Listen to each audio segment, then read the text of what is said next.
Sr. Presidente, Sra. Secretária de Estado, quero em primeiro lugar agradecer a sua apresentação e, sobretudo, também o seu indiscutível entusiasmo a respeito desta matéria.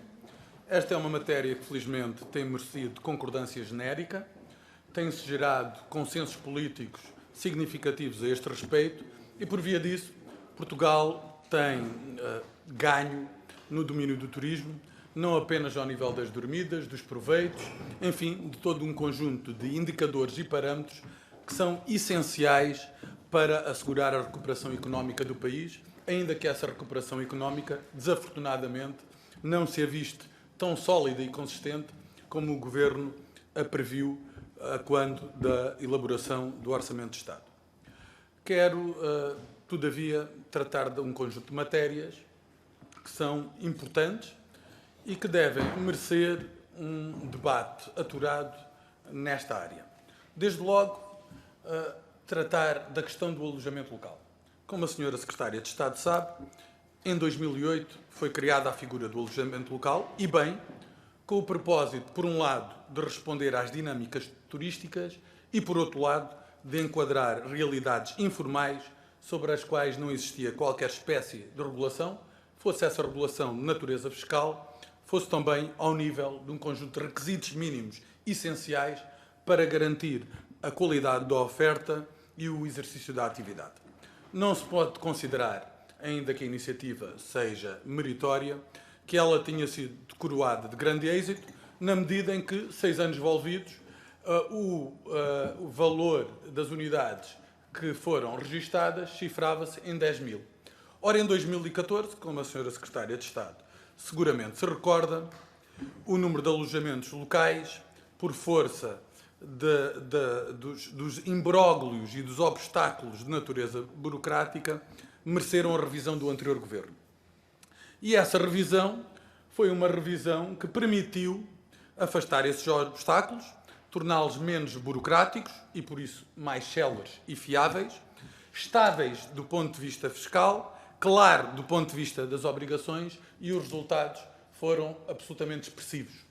Tínhamos 10 mil unidades registadas em 2014, 2 anos envolvidos, temos 30 mil unidades registadas e, porventura, talvez a Sra. Secretária de Estado conheça números mais atuais e nos beneficie com uma informação que demonstre que esta legislação foi essencial no sentido de alavancar o número de alojamentos locais.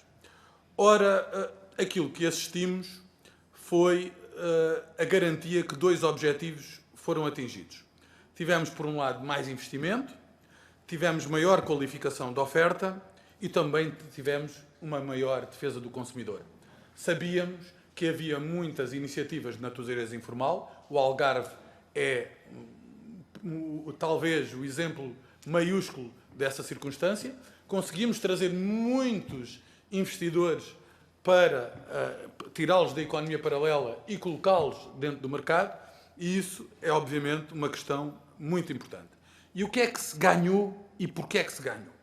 Ganhou-se do ponto de vista da concorrência, ganhou-se do ponto de vista da reabilitação urbana, ganhou-se do ponto de vista da dinamização da oferta, ganhou-se do ponto de vista do reforço do padrão de qualidade. No fundo, esta iniciativa, ainda que possa ser revista e aperfeiçoada, foi boa para os proprietários, foi boa para os turistas, foi boa para o país. Ainda mais quando sabemos do grau de dificuldades que o país atravessou ao longo de 4 anos e do papel absolutamente nevrálgico que o turismo teve, não apenas no aproveitamento de recursos endógenos do país, mas também como uma força motriz da criação de riqueza, que é essencial para relançar um padrão económico que nos resgate das crónicas dificuldades que temos atravessado. Vem isto, como sabe, a propósito de um conjunto de notícias não desmentidas que vieram ao público. E essas notícias dão conta de um pesado agravamento fiscal que está previsto para o alojamento local em 2017. E esse agravamento fiscal parte, por um lado, de um pressuposto errado e, por outro lado, traduz aquilo que tem sido uma voragem fiscal do que o Governo já não consegue esconder. Quanto ao primeiro pressuposto, Quanto ao primeiro pressuposto, há uma diferença de natureza entre o arrendamento de longa duração e o alojamento local. Basta atentar que o alojamento local compreende uma prestação de serviços, não apenas do alojamento, do mobiliário, da limpeza, da eletricidade, das roupas, das plataformas online, do check-in, do check-out, enfim, um conjunto de custos. E neste momento, aquilo que verificamos é que a moldura fiscal que está estabelecida compreende bem. A esse respeito, até a senhora Secretária de Estado amplamente deu nota que procurava assegurar uma revisão do regime jurídico que aperfeiçoasse as debilidades que se verificam atualmente e que o aproximasse do regime jurídico dos empreendimentos turísticos. Ora, aquilo que se vem a verificar com este anúncio é radicalmente oposto. No fundo, o que se trata é de equiparar o alojamento local ao arrendamento de longa duração e tal resulta, sobretudo, por um lado, está inscrito nessa lógica de garantir que quem tem iniciativa paga mais impostos. Esta é a estratégia do Governo. Quem está a dar resultado, vamos taxá-los. E, no fundo, isto é uma declinação desse princípio geral que se encontra num conjunto variado de matérias e que, infelizmente, talvez enfrentemos algumas mais no próximo Orçamento de Estado.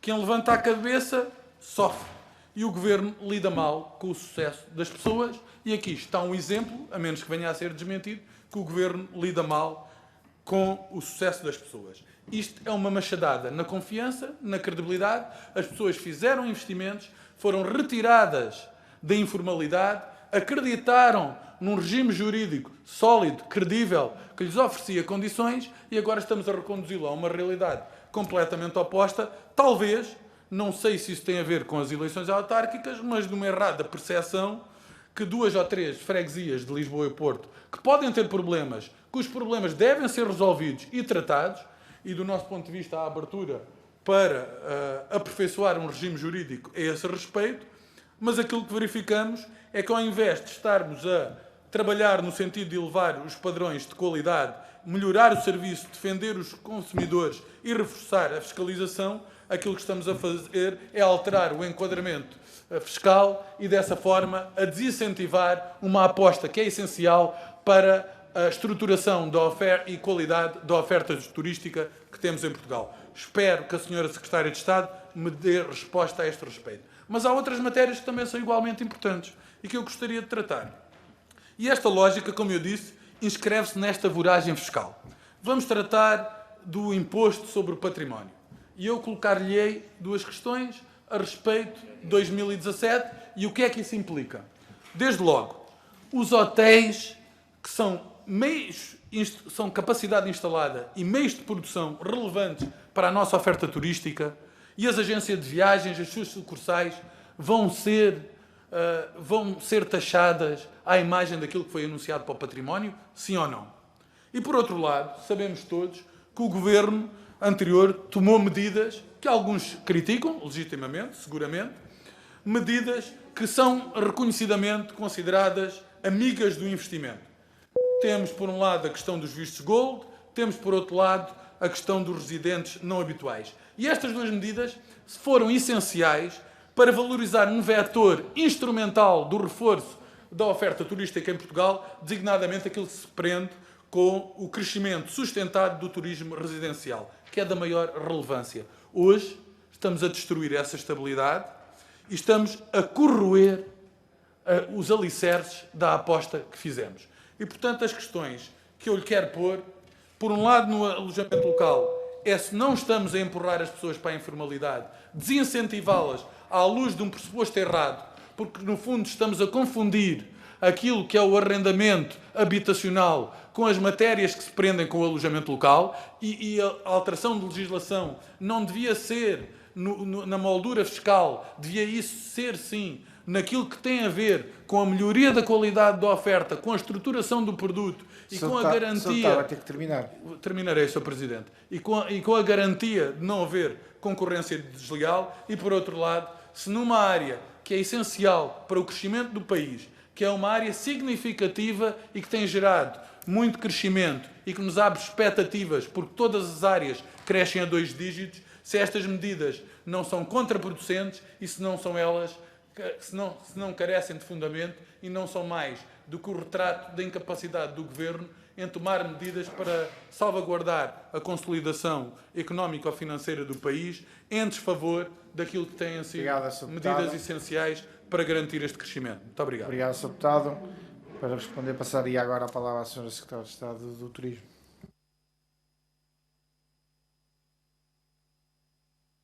Desculpem. Duas breves notas. Número 1, de facto, tem toda a razão, o alojamento local foi criado em 2008. Na altura, não sei se tem isto presente, mas fomos completamente inovadores no regime, porque não existia mais sítio nenhum. Só mostra que tivemos capacidade de antecipar as tendências e, aliás, a nossa legislação na altura foi copiada por muitos países por ter sido considerada uma coisa completamente inovadora. Depois disse que, de facto, havia 10 mil registros em 2014, portanto, quando da entrada da revisão da lei do alojamento local, surgiram 10 mil, neste momento temos 33 mil, surgiram 10 mil em 2015 e este ano surgiram mais quase 11 mil, neste momento vão quase em 11 mil e já lhe disse há um bocadinho há pouco, desde o início assumi muito como uma tarefa trazer para dentro da economia formal as realidades que ainda estavam dentro com este argumento. O regime 2014 é um regime, de facto, que simplificou radicalmente, e quando digo radicalmente é um bocadinho para associar depois às debilidades que também me falou a seguir. Simplificou radicalmente os requisitos. Ou seja, deixou de ter requisitos. Se quisermos ser bastante frontais, deixou de ter requisitos, nomeadamente, dou-lhe só um exemplo, deixou de exigir, por exemplo, os certificados de gás, os certificados de eletricidade, isso tudo desapareceu. Ou seja, de facto, quando elimina os requisitos todos, mais facilmente tudo entra. Mas assumi desde o início que tínhamos que promover a entrada na economia formal de situações que tinham condições de apoio à entrada na economia formal e não só a entrada na economia formal. Um bocadinho guias pedagógicos, dizer o que é que devem cumprir, até ainda além da lei. Devem cumprir, devem garantir que têm condições de segurança, devem garantir que têm condições de higiene, devem garantir que têm as condições de certificação de gás, etc. Tudo isso devem garantir para protegerem também, e estamos todos protegidos em termos de país, em termos dos turistas que ficam neste tipo de unidades. Depois fizemos este tal e-mail conjunto. Tenho estado a trabalhar com o Airbnb. Aliás, digo-lhe também que já foi citado internacionalmente este nosso exemplo como um bom exemplo de parceria com o Airbnb no sentido de entrada na economia formal das unidades que devem entrar. E, portanto, temos é que sempre também distinguir aqui um bocadinho isto. Aquelas que têm condições e as que não têm condições. Eu penso, quer dizer, há bocado quando falei, foi com alguma satisfação que eu vi o resultado prático deste trabalho articulado com o Airbnb, não é? Numa semana temos 500 registros, precisamente a seguir ao e-mail que fizemos conjuntos que estavam registados no Airbnb. A par disto, também a ASAI tem estado a fazer ações inspectivas no terreno. E agora vou para as debilidades do regime. Dito isto não quer dizer que o regime não deva ter afinações. É isto que eu tenho defendido desde o início e penso que estamos de acordo. Ou seja, simplificou-se tanto que a certa altura deixou de ter regras. E é isso que acreditamos que não é esse o papel regulador do Estado. O Estado tem que definir as regras para garantir que existe concorrência leal, que existe concorrência sã, que os operadores no mercado não se sentem discriminados e que há um tratamento igual para situações iguais. Que neste momento a legislação deixa um bocadinho isso em aberto. E, portanto, estas debilidades têm que ser, de alguma forma, corrigidas, sempre neste pressuposto de que queremos que a economia, queremos que todas as que têm condições para estar na economia formal estejam na economia formal. Dito isto, portanto, estamos a falar da revisão do regime jurídico do alojamento local e, já agora deixe-me dar nota também disto, isto está a ser feito sempre em colaboração também com as associações do setor, quer associações de alojamento local, quer associações dos empreendimentos turísticos, porque não acredito que se possam fazer alterações destas só ao fim de uma das partes. Penso que no passado pode ter sido esse um bocadinho o que gerou, a certa altura, aqui alguma distorção da concorrência quando só se houve um dos lados. Em relação ao Orçamento de Estado, vou ter que lhe dizer que esta sessão não é uma sessão de antecipação do Orçamento de Estado. Portanto, o Orçamento de Estado é discutido em sede própria e é em sede própria que estas questões são discutidas. Não sei de que notícia fala, mas aqui o meu objetivo não é estar a comentar notícias. Acho que temos todos essa responsabilidade de não transformar notícias em assuntos alarmistas. Acho que essa é uma responsabilidade de todos nós. Acho que estes assuntos, não tenho que desmentir ou deixar de desmentir, não comento notícias. Acho que estes assuntos devem merecer a tranquilidade e a serenidade que se exige a todos nós. Acho que o nosso país, neste momento, precisa precisamente desta tranquilidade e de um debate sério sobre as questões e não fazer nem transformar notícias em ruídos sem discussão técnica sobre os assuntos. Era só isso que eu lhe ia dizer. Já a propósito dos ruídos, há uma questão que eu acho que deve ser clarificada, porque eu penso que não tem sido transmitida, a parte técnica não tem sido transmitida corretamente em termos do que eu tenho visto de comunicação social. Só para sermos claros quanto ao regime fiscal do alojamento local existente. Eu não sei se tem esta percepção, mas o regime fiscal do alojamento local, neste momento, é o seguinte: só 15% do rendimento é que é considerado rendimento. E, portanto, é essa questão, quando se fala, é só para clarificar, porque muitas vezes fala-se numa taxa de 15% sobre o alojamento local. Não é verdade, não existe nada disso. O que existe é que o regime atual, estou só a clarificar tecnicamente, o regime do alojamento local, aquilo que estabelece é que apenas 15% do rendimento do alojamento local é considerado rendimento. Pronto, esta é só para clarificar tecnicamente a questão. Em relação ao património, também volto com a mesma questão, que não é aqui a sede para estarmos a discutir isto, mas lembrava uma coisa. Número 1, que o regime fiscal do residente não habitual foi introduzido em 2009. Portanto, não foi pelo anterior governo. E a dizer-lhe outra coisa. Em relação ao regime fiscal sobre património, também penso que sabe isso, são dados da OCDE. O regime fiscal sobre o património em Portugal está abaixo da média europeia. Portanto, somos um país considerado muito, muito apelativo em termos de investimento por isso. E estou certa que nada será feito para pôr em causa a nossa competitividade em termos de captação de investimento.